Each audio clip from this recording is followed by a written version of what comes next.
Hola, us presento a la meva col·lecció de caganers. Encara és una miqueta petita, cada any n'incorporem alguns. De més, ens agrada que n'hi hagi de tot tipus. Us els aniré presentant un a un. Una de les nostres referències preferides també és el llibre comprat a una llibreria de vell, Virtuts del cagar de Macari Caganer. En primer lloc, podem trobar els caganers tradicional, com aquest pastor. En tenim els típics amb barretina, com aquests altres. Aquest també és un caganer tradicional. En tenim algun més de tradicionals, com per exemple aquest.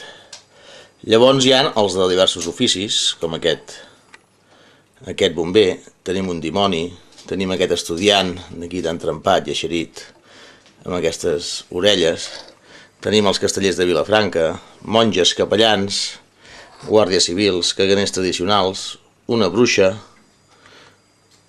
una caganera femenina, el Quixot.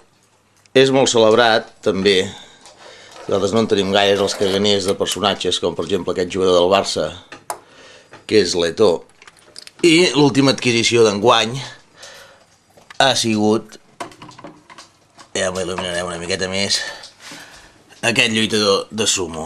Home, la part important, però, dels caganers no és la del davant, sinó sobretot la del darrere, és a dir, allà on es veuen les caques. Veus culs i caques a dojo per aquí, i també culs i caques per aquesta banda d'aquí. Ara bé, aquests estan aquí exposats, però a part d'aquests també tenim els caganers que estan en els llocs que els hi toca, que és en el nostre pessebre. Aviam si trobem el caganer, mita'l. Aquí hi ha el caganer en el marc del pessebre que ha fet l'Etna, aquí a casa.